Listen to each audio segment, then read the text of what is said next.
하나님의 말씀은 이사야 52장 13절에서 15절이 말씀입니다. 여호와께서 가라사대 보라 내 종이 형통하리니 받들어 높이 들려서 지극히 존귀하게 되리라. 이왕이는 그 얼굴이 타인보다 상하였고 그 모양이 인생보다 상하였으므로 무리가 그를 보고 놀랐거니와. 다 같이 읽으시겠습니다.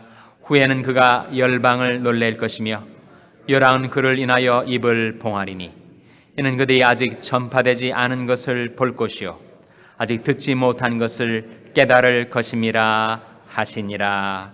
아멘. 할렐루야. 서로에게 평강의 복을 기원하는 마음으로 샬롬 인사 나누시기 바랍니다. 샬롬. 샬롬. 오늘 목요 새벽 기도에 잘 나오셨습니다. 오늘 샬롬 장애인 선교회가 창립 16주년을 맞이해서 제가 가서 말씀을 전하고 우리 선교부원들이 가서 봉사하는 시간이 있습니다. 우리가 가서 복음과 사랑을 잘 전파하고 올 수 있도록 기도해 주시기를 바랍니다. 우리가 이사야 말씀을 상고해 나가고 있는데 이사야는 크게 전반과 후반으로 나뉘어집니다. 전반이 1장부터 몇 장까지죠? 1장부터 39장까지. 그리고 후반이 40장부터 몇 장까지 있습니까? 이사야가 66장. 66장 연상되는 숫자가 있지 않습니까? 뭐죠? 성경이 전체가 66권이듯이 이사야가 66장인데 성경이 전반 후반 둘로 크게 되어 있지 않습니까? 구약과 신약으로 나누어져 있는데 구약이 몇 권입니까? 구약이 39권, 신약이 27권, 도합 66권. 희한하게도 성경의 구성과 이사야의 구성이 같단 말이에요. 내용상으로도 같습니다. 형태상으로 뿐만 아니라 내용상으로도 구약은 거룩하신 하나님, 신약은 사랑이신 하나님을 증거하는 것처럼 이사야 전반부 39장까지는 하나님의 거룩하심, 공의로우심이 증거되고 이 후반부는 하나님의 사랑이심을, 하나님의 인자하심을 증거하는 두 부분으로 이루어져 있습니다. 그래서 이사야 전반부는 공의로우신 하나님의 심판이 주제라면 신약은 이사야 후반부는 사랑이신 하나님의 위로와 회복에 관한 말씀이죠. 하나님의 양대 속성이 거룩과 사랑이신데 이사야 후반부는 특별히 하나님의 인자하심, 하나님의 사랑이심, 하나님의 위로와 회복의 역사를 증거하고 있단 말이에요. 그러니까 자연히 이사야 후반부의 주제가 뭐가 되겠습니까? 오실 메시아에 대한 예언의 말씀이 주조를 이루죠.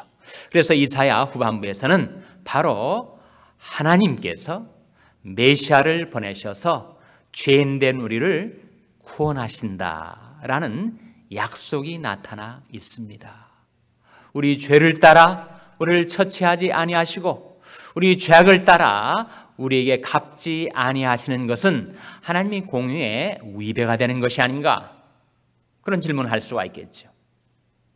그러나 하나님은 공의로우시면서 동시에 사랑이시기 때문에 하나님은 그 은혜와 인자하심으로 우리 죄를 따라 우리를 처치하지 않으세요. 우리 죄악을 따라 우리에게 갚질 않으십니다. 그러실 수 있었던 것은 바로 메시아의 보내심 때문이었다는 거예요. 그래서 오늘 본 말씀 13절에 나타난 내 종이 누구인지가 밝혀지는 거죠. 13절 말씀 같이 읽겠습니다. 시작. 여호와께서 가라사대 보라 내 종이 형통하리니 받들어 높이 들려서 지극히 존귀하게 되리라. 이 말씀에 나타나는 내 종, 여호와의 종, 누구를 가리켰습니까? 바로 메시아, 우리 주 예수 그리스도를 가리켜요. 보라 내 종이 형통하리니 받들어 높이 들려서 지극히 존귀하게 되리라. 어떤 사건을 증거하는 말씀일까요? 바로 메시아의 부활, 메시아의 승천, 메시아가 하나님 우편에 앉게 되시는 바로 메시아의 승기를 보여주고 있는 말씀이라면 바로 다음 절에 이어지는 말씀이 어떤 사건을 가리키는 것인지가 자명하죠. 14절 말씀 같이 읽겠습니다. 시작. 이왕이는 그 얼굴이 타인보다 상하였고 그 모양이 인생보다 상하였으므로 무리가 그를 보고 놀랐거니와. 이 말씀은 메시아의 어떤 사건을 가리키는 거예요? 십자가 사건. 메시아의 순환, 예고죠. 메시아가 오셔서 정말 무지막지한 사람들에게 주먹으로 얼굴을 강타당하고 머리에 가시면류관을 쓰고 너무 폭력을 당하셔서 그 얼굴을 차마 볼 수 없을 정도로, 예전 모습을 알아볼 수 없을 정도로 상해버렸다는 거예요. 그래서 이왕이는 그 얼굴이 타인보다 상하였고 그 모양이 인생보다 상하였으므로 무리가 그를 보고 놀랐거니와. 후에는 15절 말씀 같이 읽겠습니다. 시작. 후에는 그가 열방을 놀랄 것이며 요랑은 그를 인하여 입을 봉하리니 이는 그들이 아직 전파되지 않은 것을 볼 것이요 아직 듣지 못한 것을 깨달을 것임이라 하시니라. 그래서 이 짧은 세 구절의 말씀 속에서 메시아의 순환과 영광 받으심을, 십자가를 지시고 고난 받으심과 부활의 영광 가운데 들리우시게 될 것을 증거하고 있는 겁니다. 이사야 52장 다음에는 뭐가 나오죠? 이사야 52장 다음에는 53장이 나옵니다. 제 질문이 너무 어려운지 이사야 52장 다음에 53장이 나오는데 53장이 뭐가 나와요? 그가 찔림은 우리 허물을 인하며 그가 상함은 우리 죄악을 인함이라. 그가 징계를 받음으로 우리가 평화를 누리고 그가 채찍에 맞음으로 우리가 나음을 입었도다. 우리는 다 양 같아서 그릇 행하여 각기 제 길로 갔거늘 여호와께서는 우리 무리의 죄악을 그에게 담당시키셨도다. 바로 우리 주 예수 그리스도의 십자가의 고난 받으심과 영광 가운데 높임 받으심을 증가하는 것이 바로 저 유명한 이사야 53장이란 말이죠. 오늘 본 말씀은 바로 이사야 53장이 시작되기 직전에 52장 마지막 부분에 나왔지만 사실은 53장의 서론격이죠. 서론격.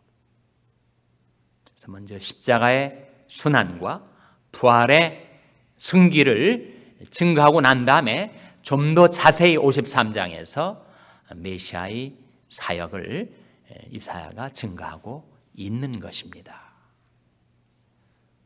우리 주 예수 그리스도의 생애 가운데 가장 중요한 두 사건은 십자가와 부활이죠.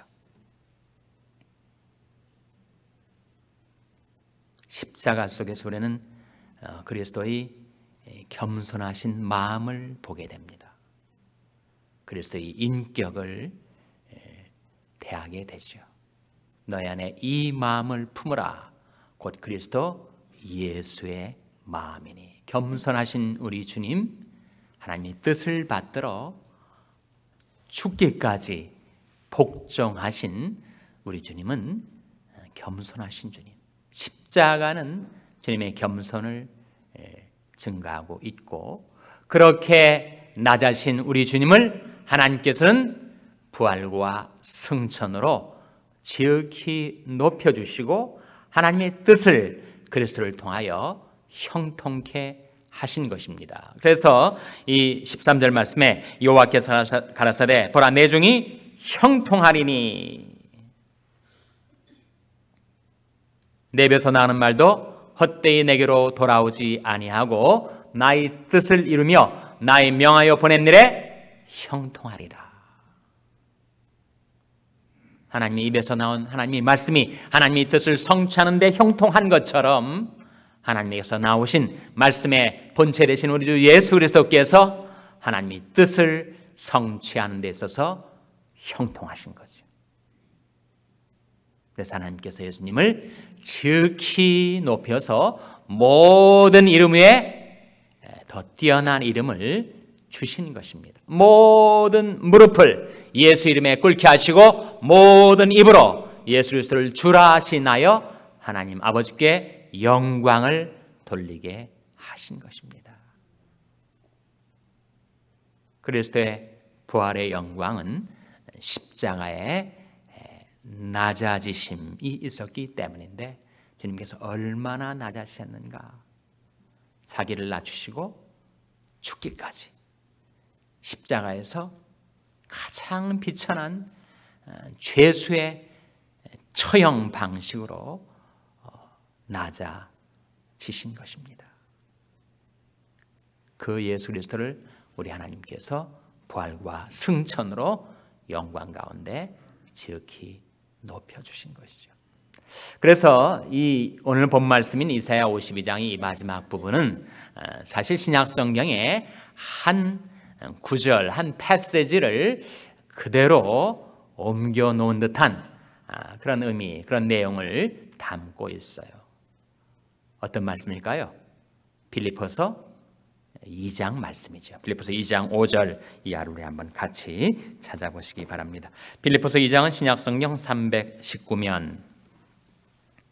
신약성경 319면 빌립보서 2장 5절에서 11절까지 말씀을 저와 여러분 함께 교독해 보시겠습니다. 신약성경 319면 빌립보서 2장 5절에서 11절까지 말씀을 우리 한번 교독하겠습니다. 빌립보서 2장 5절에서 11절 말씀입니다. 너희 안에 이 마음을 품으라. 곧 그리스도 예수의 마음이니 그는 근본 하나님의 본체시나 하나님과 동등됨을 취할 것으로 여기지 아니하시고 오히려 자기를 비어 종의 형체를 가져 사람들과 같이 되었고 사람의 모양으로 나타나셨음에 자기를 낮추시고 죽기까지 복종하셨으니 곧 십자가에 죽으심이라. 이러므로 하나님이 그를 지극히 높여 모든 이름 위에 뛰어난 이름을 주사 하늘에 있는 자들과 땅에 있는 자들과 땅 아래에 있는 자들로 모든 무릎을 예수 이름에 꿇게 하시고, 다 같이 읽으시겠습니다. 모든 입으로 예수 그리스도를 주라 하시나여 하나님 아버지께 영광을 돌리게 하셨느니라. 바로 이 말씀이 예수 그리스도의 십자가의 낮아지심과 부활의 영광 받으심을 증가하고 있는 말씀이지요. 그러면서 우리에게 하나님께서 이 아침에 당부하신 말씀, 너희 안에 이 마음을 품으라. 곧 그리스도 예수의 마음이. 예수의 마음은 어떤 마음인가?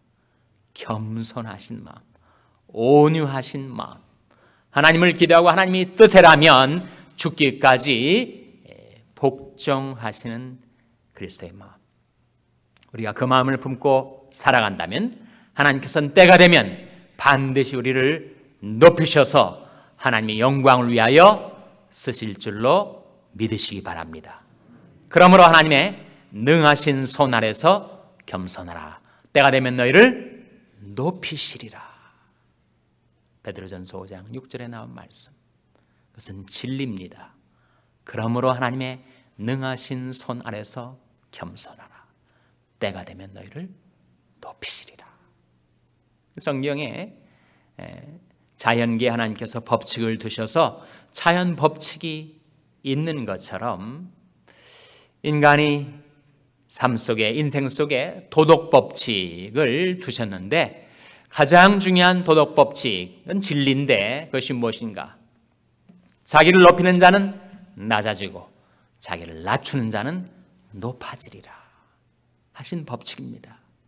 자기를 높이는 자는 낮아지고 자기를 낮추는 자는 높아지리라. 주 앞에서 낮추라. 그리하면 주께서 너희를 높이시리라. 그것은 성경의 법칙이요, 그것은 진리입니다. 그 진리를 우리에게 온 몸을 들여서 시연해 보이신 분이 바로 우리 주님이시죠. 하나님 뜻받들어 십자가까지 자기를 낮추신 그 주님을 하나님은 부활과 승천까지 영광 가운데 높이셔서 하나님의 뜻을 위하여 우리 주님을 쓰신 것입니다. 저와 여러분이 그리스도 예수의 마음을 품고 하나님이 능하신 손 아래서 겸손히 하나님의 뜻에 복종할 때 하나님께서 때가 되면 하나님의 영광을 위하여 여러분을 높이 들어 써주시기를 주님의 이름으로 축원합니다. 기도하시겠습니다. 오늘 말씀 기억하며 하나님, 저희들도 겸손하신 주님의 마음 품고 하나님의 뜻을 받들어 들림받고 쓰임받게 하여 주시옵소서. 기도하시기 바랍니다. 우리 자녀들을 위해서 기도할 때 하나님, 저희 자녀들이 하나님이 능하신 손 아래서 겸손한 자녀들이 되어서 하나님께서 저희 자녀들을 높여주시고 사용하여 주시옵소서. 기도하시기 바랍니다. 병상에 연약한 지체들을 위해서 기도하실 때 하나님, 그들과 권능의 손으로 일으켜주시고 소생시켜 주시옵소서. 위하여 기도해 주시기 바랍니다. 우리 샬롬 교회가 겸손한 교회가 되어서 하나님의 영광을 위하여 쓰임받는 교회 되게 해달라고 기도해 주시기 바랍니다. 여러분의 생업을 위해서 기도하시고 중국의 박요한 선교사님을 위해서 기도해 주시기 바랍니다. 한국의 메르스와 그 모든 공포를 다 물리쳐 달라고 기도해 주시고 오늘 있을 샬롬 장애인 선교에서의 복음과 사랑을 전파하는 사역 잘 감당할 수 있도록 기도해 주시고 하나님들의 심령을 성령으로 충만케 하셔서 맡겨주신 사명 감당케 하여 주시옵소서. 이런 제목들로 우리 합심해서 기도하겠습니다.